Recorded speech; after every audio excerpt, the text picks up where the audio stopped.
Muito bem, Romanos capítulo 13. Vamos ler o capítulo inteiro, este é pequeno, 14 versículos, mas não sei se vai dar tempo para considerarmos tudo. De qualquer modo, é bom termos o contexto. Capítulo 13 de Romanos: toda a alma esteja sujeita às autoridades superiores, porque não há autoridade que não venha de Deus, e as que existem foram ordenadas por Deus. Por isso, quem resiste à autoridade, resiste à ordenação de Deus, e os que resistem trarão sobre si mesmos a condenação. Porque os magistrados não são motivo de temor para os que fazem o bem, mas para os que fazem o mal. Queres tu, pois, não temer a autoridade? Faze o bem e traz o louvor dela, porquanto ela é ministro de Deus para teu bem. Mas se fizeres o mal, teme, pois não traz de balde a espada, porque é ministro de Deus e vingador em ira contra aquele que pratica o mal, pelo que é necessário que lhe estejais sujeitos, não somente por causa da ira, mas também por causa da consciência. Por esta razão também pagais tributo, porque são ministros de Deus para atenderem a isso mesmo.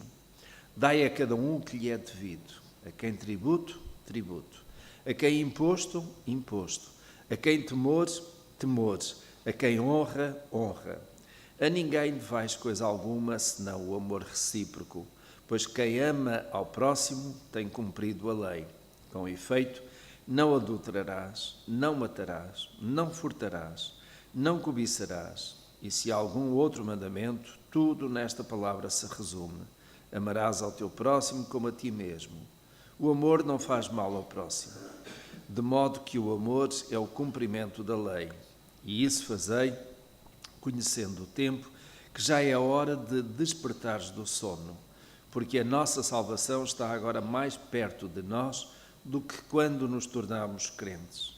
A noite é passada e o dia é chegado. Dispamo-nos, pois, das obras das trevas e vistamo-nos das armas da luz. Andemos honestamente, como de dia, não em glutonarias e bebedeiras, não em impundícias e dissoluções, não em contendas e invejas, mas revesti-vos do Senhor Jesus Cristo e não tenhais cuidado da carne e em suas concupiscências. Os senhores podem entrar, sim. Bom dia.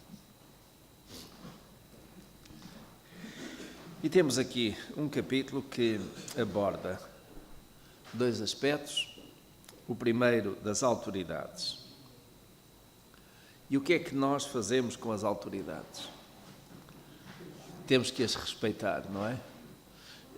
E eu vou dar abertura aqui para daqui a um pouquinho mais nós falarmos de: será que sempre devemos ou podemos respeitar as autoridades? É só para os irmãos irem pensando e largarem assim um pensamento, não é? Mas vamos ver. Toda a alma esteja sujeita às autoridades superiores, porque não há autoridade que não venha de Deus e as que existem foram ordenadas por Deus. Não há autoridade que não venha de Deus. Então o que é que Deus ordenou? Estas autoridades aqui, é melhor nós pensarmos, estas autoridades aqui o que é que representam? Primeiro, e eu gostaria que os irmãos tivessem sempre, quando leem a Escritura, que tivessem sempre esta abordagem. Nós lemos o texto hoje, na nossa cultura, no nosso contexto. Mas este texto, que não foi escrito em português, mas vamos considerar que o grego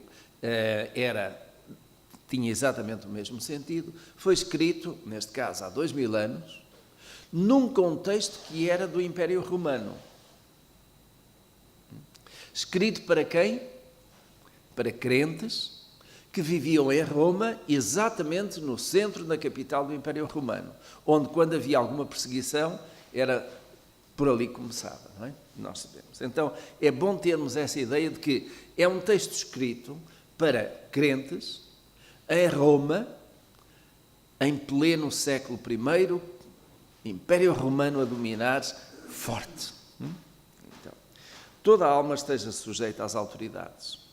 porque não há autoridade que não venha de Deus, e as que existem foram ordenadas por Deus. E eu pergunto, meus irmãos, naquela altura, há 2000 anos atrás, quais eram as autoridades que havia que foram ordenadas por Deus? Os sacerdotes, sim, que tinham a seu cargo, digamos, todo o sistema sacrificial, mas que, entretanto, quando chegamos a este tempo, quando esta carta foi escrita, eu pergunto, ainda existiam esses sacerdotes ou já não? Será? O templo já tinha ido abaixo? Ainda não, ainda não. Estava quase. Esta carta do apóstolo Paulo foi escrita antes do ano 70. E sendo escrita antes do ano 70, o que é que o ano 70 indica? Ou o que é que marca?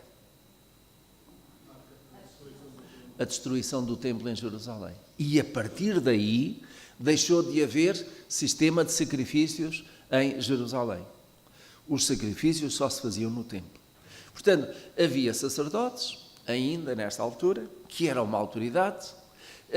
Em Roma eles não faziam sacrifícios de animais, porque os sacrifícios de animais eram apenas no templo, em Jerusalém, mas não deixavam de ser uma autoridade.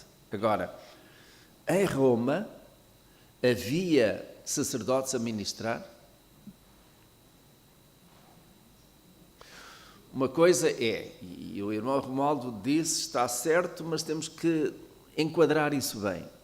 Havia o sistema sacerdotal, mas era em Jerusalém, não em Roma. Portanto, em Roma não havia sacerdotes. No entanto, quando Paulo escreve para os cristãos de Roma, poderia haver lá alguns judeus convertidos. E para esses, o sistema sacrificial continuava a ser uma autoridade, certo? Para os cristãos, não. Para os cristãos gentios, não. Porquê? Porque eles já tinham encontrado um outro sacerdote, sumo sacerdote, que é Jesus, não é? Então, que outra autoridade? Estou a lembrar que quando o povo quis ter um rei, os outros povos, Sim. Deus criou aí, deu-lhes essa possibilidade de escolher, mas eles não respeitavam. Exatamente. Sim. E que teriam que ficar sujeitos a ele. Portanto, nós passámos aí de um sistema de governo que era teocrático para um governo que era de reino, não é? De monarquia, não é? E o primeiro não deu certo, que foi o caso de Saúl. O de Davi deu certo, mas depois, no final, houve aqueles problemas. Depois veio Salomão e depois tem o reino dividido. No entanto, os reis em si, como instituição governativa, foram instituídos por Deus, foram ordenados por Deus, não é? A partir dessa altura. Digamos, fazendo aqui um paralelismo para hoje, o que é que nós temos hoje como autoridades? Ou como autoridade? Quem é a autoridade máxima no nosso país? É o Presidente da República. E a seguir o Governo, não é? Então, é interessante, e eu vou andar um bocadinho aos dias de hoje e aos dias em que esta carta foi escrita.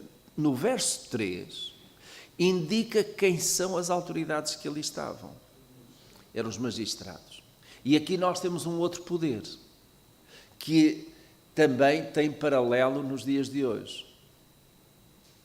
Esses magistrados eram o quê? Ou são o quê? São juízes. Digamos, todo o sistema judicial. E eram eles que, nesta altura, e concretamente para os crentes em Roma, tinham autoridade, tinham legitimidade, não é? Aí. O sistema judicial já existe mesmo antes dos reis em Israel. Lembram-se? Nós temos um livro, que é o livro dos Juízes, não é? Que vem logo a seguir a Josué, depois da conquista. Então o povo acabou por ser governado durante muitos anos por juízes, não é? E eram esses juízes que acabavam por analisar as situações e indicar qual era, digamos, a sentença. E tudo andava sempre de volta desta mesma situação. O bem ou o mal, o certo ou o errado, o justo ou o injusto, que era depois julgado. E, portanto, é alguma coisa que já vem de muito de trás e que assenta essencialmente neste princípio. É o bem e o mal. E é preciso que, de facto, haja alguém com autoridade, com poderes. Já agora reparem, não se pode dar autoridade a alguém se não lhe der poder. O que é que adianta alguém ser autoridade e depois não poder impor a sua decisão? Tem que haver. A polícia, em Portugal, tem que ter, é uma autoridade, mas tem que ter poder. Porque se não tiver poder, os ladrões fazem da polícia gato-sapato, não é? Eles têm que ter poder. E às vezes eu coço um bocadinho a cabeça com aquelas situações em que os polícias parece que têm que pedir licença para prender alguém, porque se dão um tabefe, não é? Há aquelas situações de exagero. Mas parece que a polícia está ali meio aperreada, sem saber, às vezes, o que fazer. Vou atrás do ladrão, é criminoso, foi apanhado, eu vou atrás dele, mas se eu lhe dou um tiro, eu vou para a prisão. Quer dizer, isto inverte-se completamente. Bom, mas isto é o sistema que temos. Claro que é preciso evitar excessos, mas uma autoridade sem poder para exercer essa autoridade está de mãos vazias, não é? Diga-me, não é? Nessas ações que está atrás dos ladrões e atrás dos assassinos, tem que ter um tiro, foi Claro. Tem que haver o bom senso, tem que haver responsabilidade, mas tem que ter o poder para exercer essa autoridade, não é? Portanto, exatamente.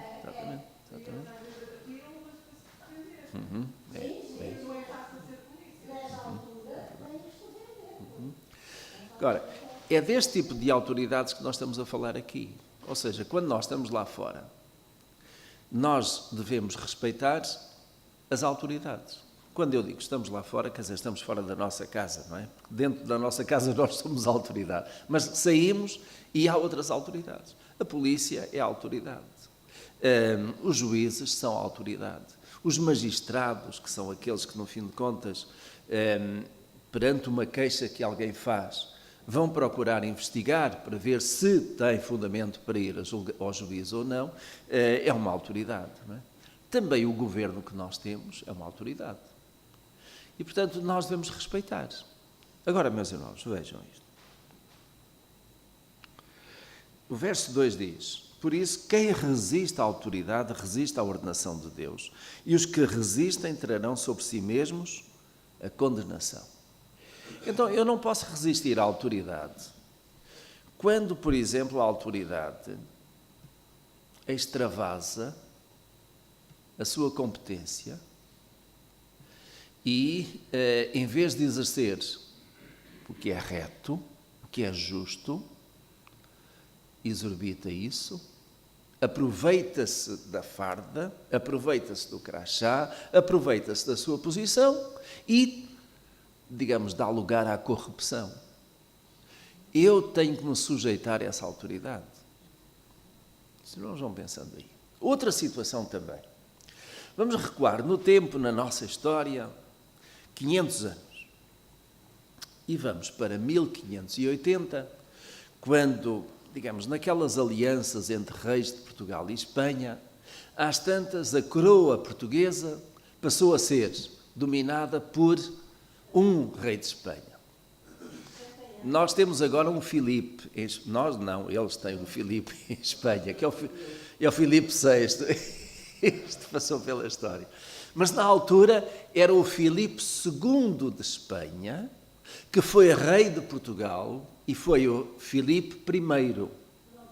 E depois desse Filipe veio outro, e depois veio outro, e foram 60 anos. E durante aqueles 60 anos, os irmãos acreditam que os nossos compatriotas que viveram nessa altura aceitaram a autoridade assim, sem mais nada. Começou a haver, digamos, reuniões e conspiração para quê?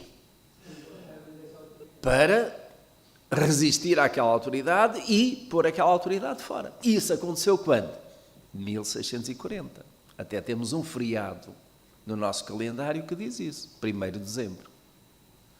Foi o dia da restauração da independência. Nós voltámos a libertar-nos dos espanhóis. Coisa que os galegos e os da Catalunha, não é? Ainda estão a tentar, mas não conseguem, não é? Mas nós libertámos. Ou seja, nós há quase 500 anos atrás, há 400 anos atrás, resistimos à autoridade. Bom, e eu pergunto, aquela autoridade não foi ordenada por Deus? Exatamente. Foi, mas era para os espanhóis, não era para nós, não é? Nós queríamos a nossa independência, ser governados por nós próprios, não é? Não entendia, não é? Sim. Exatamente, sim.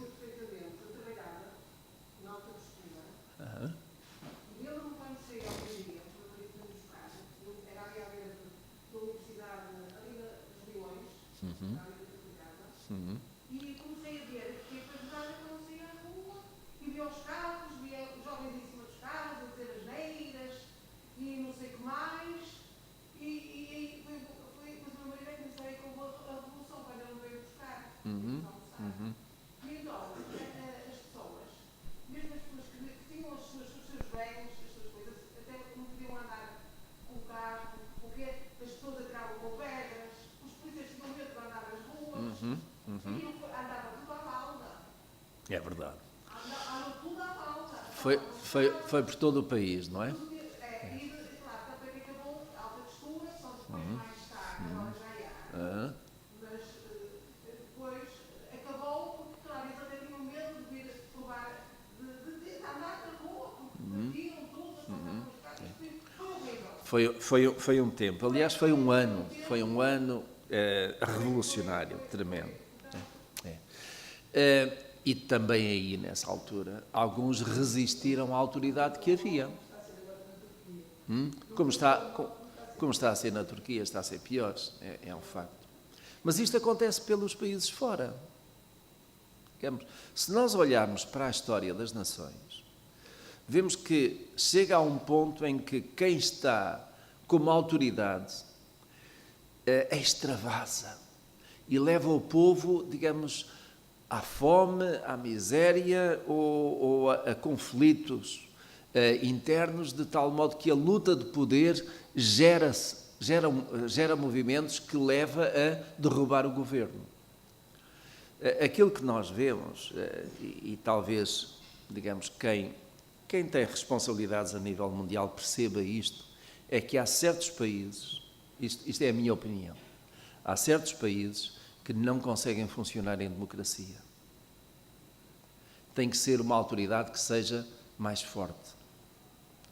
Porque, funcionando, eles nunca viveram em democracia. E depois tem um sistema tribal, ou seja, dentro das fronteiras do país tem várias tribos. E eles nunca conseguem aceitar que uma tribo domine sobre a outra, a não ser pela força. Se nós vejam aquilo que aconteceu no Iraque, com a queda do Hussein. Vejam o que está a acontecer na Líbia, com a queda do Gaddafi. Não que eu defenda estas pessoas, de modo nenhum. Mas vejam, as tribos começaram a dizer, eu quero poder. E, portanto, cada uma quer o poder, digamos, debaixo, ou no mesmo território, há 7, 8, 10 tribos. Se falta ali uma mão forte, cada um vai lutar pelo poder e não aceita a autoridade de uma outra tribo, a não ser pela força de alguém que tenha mão dura, mão pesada e que exerça isso. Eu não estou a defender aqui esses regimes de modo nenhum, mas o que estou é a constatar um facto. Digamos, países que tiveram ditadores e que esse ditador caiu ou foi derrubado, depois a seguir é uma guerra civil, porque todos querem o poder, ninguém se entende. Os irmãos vejam, por exemplo, aqui em Espanha e até o que aconteceu em Portugal agora mais recentemente. Houve eleições. O partido mais votado, tanto em Portugal como em Espanha, não foi aquele que acabou por ficar no governo. Foram os outros, mas não houve guerra. Nós já aprendemos a viver em democracia e a respeitar, digamos, estas autoridades e os arranjos governamentais que vão fazendo. Em Espanha, desde dezembro, que estão com um governo provisório. E vamos ver se agora pega. Nós conseguimos, digamos, já ultrapassar aquele sistema de... Nós não temos um sistema tribal. Vejam, isso faz toda a diferença. Mas vejam, por exemplo, que em Espanha, quando estas questões, digamos, estão ao rubro, na Catalunha começam a reclamar pela independência. No País Basco começam a reclamar por independência. Até os nossos vizinhos galegos aqui dizem que preferem ficar ligados a Portugal do que a Espanha, a Madrid. Porque há, de facto, ali ainda raízes de há muito tempo que desejaram a independência. Em Portugal, não. Os únicos que nós tivemos que deitar daqui para fora foram os mouros. Não é? Foram sendo. Então, o nosso país é um país. E nós conseguimos ter esta unidade. Mas em países onde há este sistema tribal, é muito difícil, às vezes, as autoridades, de algum modo, serem respeitadas, não é? Mas um outro aspecto aqui também, e eu falei um bocado destas questões mais geopolíticas, não era tanto isso, mas uma outra questão prática.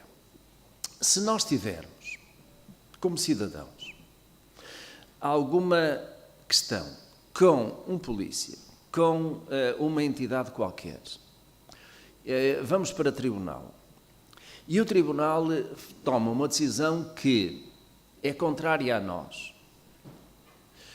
Nós vamos ficar-nos por aí? Vamos aceitar? Podemos aceitar, podemos não aceitar. E não aceitando, que arma é que nós temos? É o recurso. E podemos recorrer até uma determinada instância, que é a instância máxima, que é o Supremo Tribunal de Justiça. Então, isto não é resistir à autoridade, mas é usar, de facto, os meios, os instrumentos que existem no país, para nós dizermos, eu não estou satisfeito com essa decisão da autoridade e, portanto, vou recorrer. Para quê? Para uma outra autoridade que é superior. Portanto, eu não estou a resistir, eu estou, digamos, a dizer, eu não concordo, acho que o juiz ou a autoridade de primeira instância não procedeu bem e, portanto, eu vou recorrer para uma outra autoridade. Mas quando chegar ao Supremo e a decisão é final, eu aí o que é que posso fazer? Bom, há quem recorra até para o Tribunal Europeu e dos Direitos Humanos, depende por aí, não é? E às vezes consegue ganhar situações. Então, isto não é resistir à autoridade.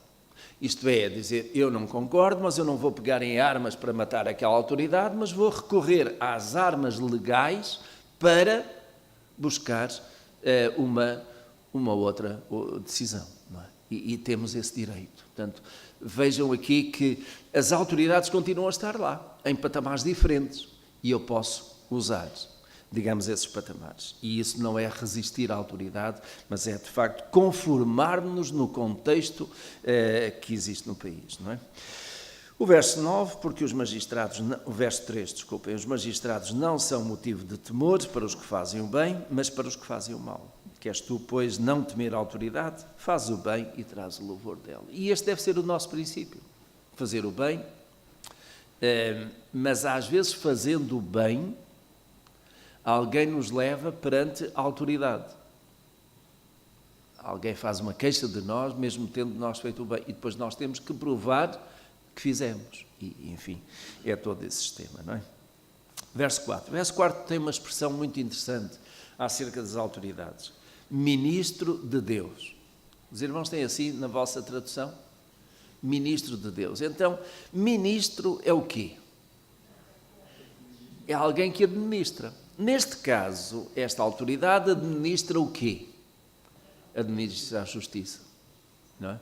Administra, digamos, a análise que faz das situações ou tomando sempre como base o bem e o mal. E é isso que tem que estar, digamos, lá. Mas também está no nosso tribunal. Qual é o nosso tribunal? O verso 5 tem lá uma palavra que indica qual é o nosso tribunal. Consciência. A consciência. A nossa consciência é o nosso tribunal. Acusa-nos. E quando nós deixamos que a nossa consciência, de facto, tenha expressão e nós não queremos abafar a consciência, então a consciência mostra-nos, olha, tu nisto fizeste mal, tu nisto não devias ter feito, nisto fizeste bem, e nós estamos em paz connosco ou não. É a nossa consciência, é o nosso tribunal. Quem é que ordenou esse tribunal dentro de nós? Foi Deus, não é? Foi Deus. E digamos, podemos dizer também, a nossa consciência é ministro de Deus, individualmente em cada um de nós, para nos fazer discernir entre o bem e o mal. Alguém tinha levantado a mão? Aí? Sim, sim. Estava preso. Estava preso. Podia não estar preso ainda. Ou poderia estar no processo aí. Não é? Porque ele escreve aos romanos, mas não escreve em Roma. Ele escreve fora e a ideia dele é ir lá, de facto, a Roma, mas é de facto já naquela situação em que ele anda de mão em mão até chegar ali a Roma. Portanto, Paulo esteve preso várias vezes e naturalmente que ele tem a consciência daquilo que é o estar com a sua liberdade condicionada, limitado, sujeito à autoridade. E Paulo nunca... Vejam a situação, uma vez que quando Paulo esteve preso, em Filipos, Paulo esteve preso ali e ele não provocou uma rebelião dentro da prisão. Pelo contrário, o que é que ele fez? Fez um culto de louvor a Deus, de ação de graças. Quando Deus interveio ali com aquele terremoto em que as portas do cárcere se abriram, ele não fugiu, nem incitou os presos a fugir. Ele disse, calma, quando o carcereiro estava para se suicidar, estamos todos aqui, ninguém fugiu.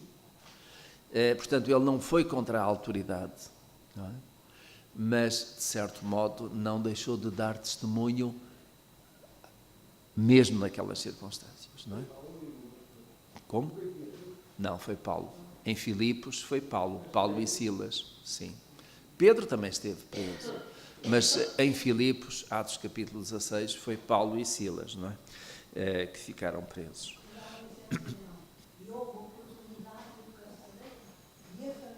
Se converterem. E se converterem, às vezes, passam assim por uma situação destas e às vezes há no fim do bem, não é? E vejo o que resultou daí. Uma igreja em Filipos, à qual Paulo escreve. E escreve uma carta que é a carta de regozijo, não é? De alegria, naquela circunstância. Muito bem, então o versículo 5 tem isso. Pois é necessário que lhes estejais sujeitos, não somente por causa da ira, mas também por causa da consciência. Por esta razão também pagais tributo, porque são ministros de Deus, para atenderem a isso mesmo. Isto é, o tributo no tempo dos romanos era pago para quê?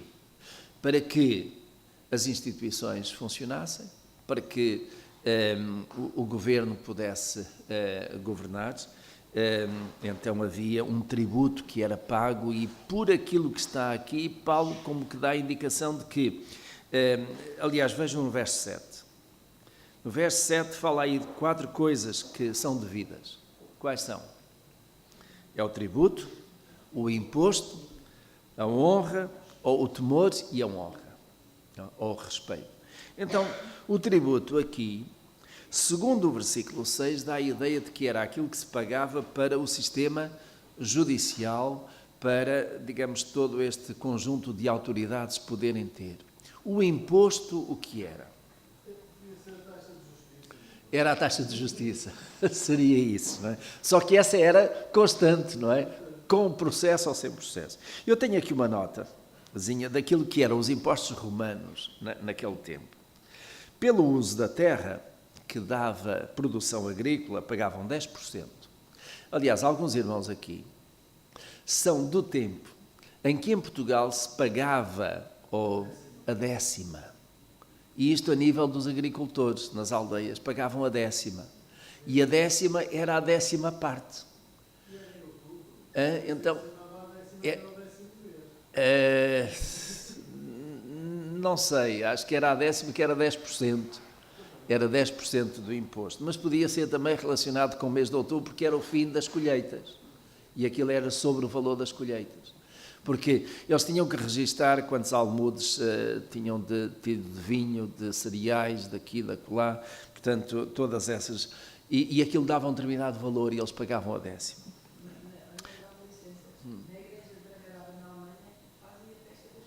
Das colheitas. É em novembro, no fim das colheitas, exatamente. Do rendimento, isto é, do salário, pagavam 1%. É aquilo que é o nosso IRS. Pagavam 1%. Nós pagamos bem mais, não é? Depois tinham também uma capitação, isto é, 1x por pessoa dos 14 aos 65 anos. Portanto, conforme o agregado familiares. Cada um pagava. Depois tinham os impostos aduaneiros, isto é, quando mudava de uma região para outra, é o imposto alfandegário, não é? Os impostos, digamos, imposto de importação.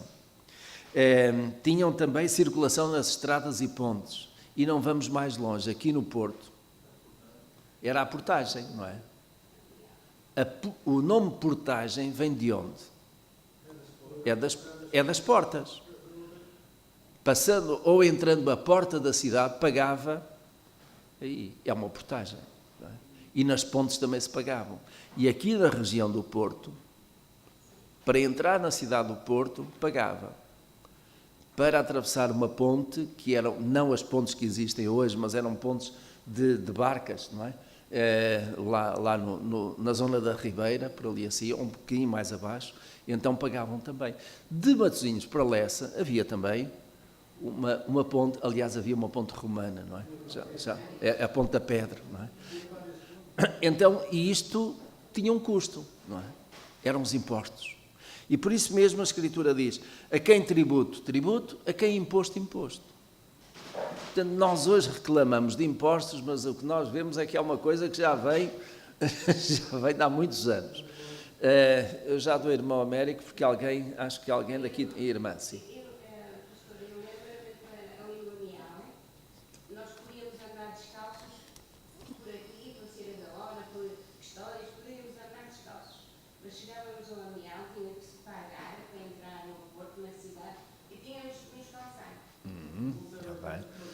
O pé descalço era do lado de fora. Está bem, interessante. Irmão Américo. O irmão a fazer essa consideração sobre o imposto, teve lembrar que eu estava a ler o Levíticos, e então também de X anos a tantos anos tinha que arranjar um animal, regular o animal. Mas era depois umas séries de leis que eu estava a Era. Mas depois tem também outras coisas que não é monetário, mas que é muito importante. Temor. A irmã tem a tradução, e vários irmãos têm respeito, e eu até direi, esse é o sentido que está aqui. Porque não é tanto o temor, isto é, não é a ideia de ter medo, mas é o respeito. Aliás, temor está diretamente relacionado com o respeito. É o respeito. O respeito, costuma-se dizer, é uma coisa muito bonita, não é? O respeito é uma coisa muito bonita, não é? A quem honra, honra. Ou seja, também é respeito, mas é considerar que, de facto, é alguém que fez bem, que está numa posição que deve ser honrado mas para ser honrado é alguém que usa bem essa posição em favor de. Portanto, a quem honra, honra, não é? Então temos aí os deveres do cidadão com o Estado. Vamos passar aqui ao versículo 8 a 10, que tem a lei do amor. Nós ainda temos uns minutinhos, dá para isso. A ninguém devais, os irmãos estão a ver aqui, é interessante, nós tínhamos considerado ali 4 coisas que são devidas. O tributo, o imposto, o respeito, a honra. E agora há alguma coisa também que entre nós não devemos dever a ninguém, que é o quê? O amor. A ninguém devais alguma coisa, senão o amor, e é interessante o que diz, amor recíproco. É assim que tem a vossa tradução? Ah, é? É o amor recíproco. É o amor uns aos outros. Não é? Portanto, eu amo os irmãos e os irmãos amam-me. E digamos, é este amor que nós temos uns para com os outros que leva exatamente àquilo que é, digamos, a solidez da vida cristã, das relações que nós temos uns com os outros. E é isso. A ninguém devemos isso. E o que é dever? Ou seja, é eu dar aos meus irmãos aquilo que eu devo. E o que é que eu devo dar? Amor. E porquê? Porque Deus encheu o meu coração de amor, certo? Nos amou primeiro. Nós amamos porque Ele nos amou primeiro. Então, esse amor que Deus colocou em nossos corações, já agora também, que tipo de amor é este? É o amor ágape, o amor de Deus. Porque se for com o nosso amor, nós já falámos aqui, se for com o nosso amor, nós não conseguimos. E acabamos por nos distanciar às vezes um pouco daquele irmão ou daquela irmã porque não gostamos muito, porque um dia nos disse isto, por causa daquilo. Mas se nós tivermos este amor de Deus no nosso coração, então é mais fácil o quê? Nós suportarmos uns aos outros. É mais fácil lidarmos com as nossas diferenças. É mais fácil aceitar, tolerarmos alguma falha, alguma quebra da parte do irmão. Porquê? Porque eu também sou falho. Eu também falho. Isto não significa, então, cobrir aqui, branquear as nossas faltas. Não é isso. Mas é a ideia de que o irmão falhou e por causa disso eu vou-lhe dar-lhe um pontapé. Eu não lhe vou falar mais. Então, e quando eu falho? Fazem-me o mesmo? Agora, isto também não significa que vamos todos falhar, somos todos pecadores, então vamos deixar que o pecado impere. Paulo colocou isso mesmo. Então, porque a graça de Deus abunda ou superabunda, eu vou pecar? Não. O pecado não pode reinar em nós. Mas quando nós pecamos, quando nós erramos, quando nós falhamos, devemos lembrar que os outros irmãos também fazem isso. Também acontece. Eles erram, eu também erro. E nós temos que nos ajudar uns aos outros para nos aperfeiçoarmos. E isso é o amor.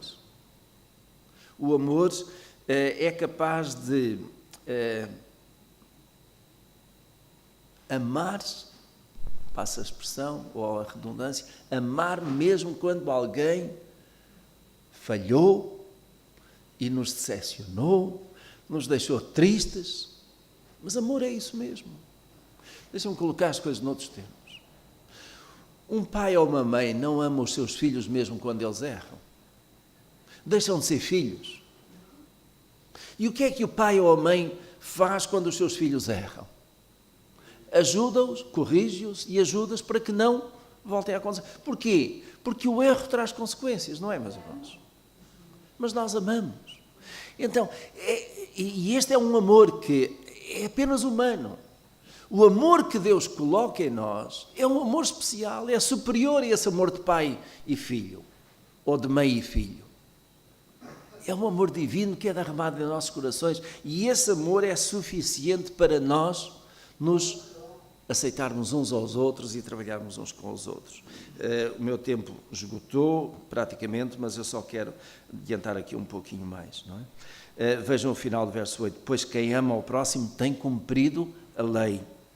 Com efeito, e agora vem uma série de coisas, não adulterarás, não matarás, não furtarás, não cobiçarás. Se há algum outro mandamento, tudo se resume nesta palavra: amarás o teu próximo como a ti mesmo. Então, eu vou amar o irmão que está ao meu lado, seja marido, seja esposa, seja filho, como a mim mesmo. E como eu sou, com as minhas falhas, assim também é o meu próximo. E neste caso, o próximo aqui até é mais, primeiramente, os nossos irmãos, mas também deve ser estendido a outros. O amor não faz mal ao próximo, de modo que o amor é o cumprimento da lei. Eu vou deixar os versículos 11 e até 14 para a semana, porque tem a ver com a questão de avivamento, despertar-se de sono. E nós vamos ver isso para a semana.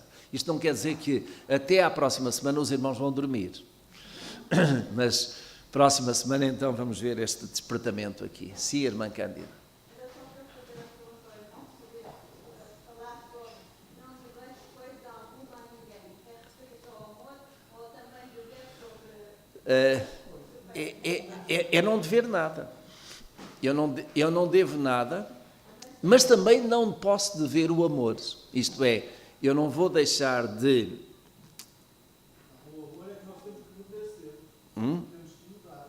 A ninguém devais senão o amor. Senão o amor. Pronto, eu devo, mas devo pagar. Não é? Eu não vou ficar em dívida. E isto, digamos, a conta, meus irmãos, sabem quando é que se faz? É ao dia a dia.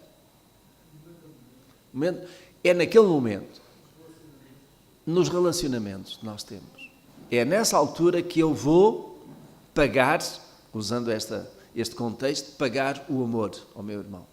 E é hoje, porque amanhã vem outro dia e eu, se não fizer o mesmo, fico em dívida. Mas nas relações que eu vou ter, eu vou pagar também. Então, dia a dia, digamos, há aqui um deve haver em relação ao amor que é constante, mas que eu preciso de ter saldado. Isto é, eu não vou ficar em dívida no amor com os meus irmãos e vou dizer, eu amanhã pago-lhe isso. A ideia é pagar agora, não é? E pagar amor. Aliás, é interessante, o povo diz, amor com amor se paga. E acho que é bastante fundamentado na Escritura, não é? Amor com amor se paga. Irmão Américo. Eu recebo, porque o irmão também está em dívida comigo, assim como eu. E ficou a dever. Digamos, o livro de contabilidade está sempre aberto, não é? Meus irmãos, tem que haver perdão. Tem que haver. Está. Próxima semana, então, vamos ver aqueles 4 versículos. Vamos fazer uma pausa agora para o cafezinho. Voltaremos daqui a pouco.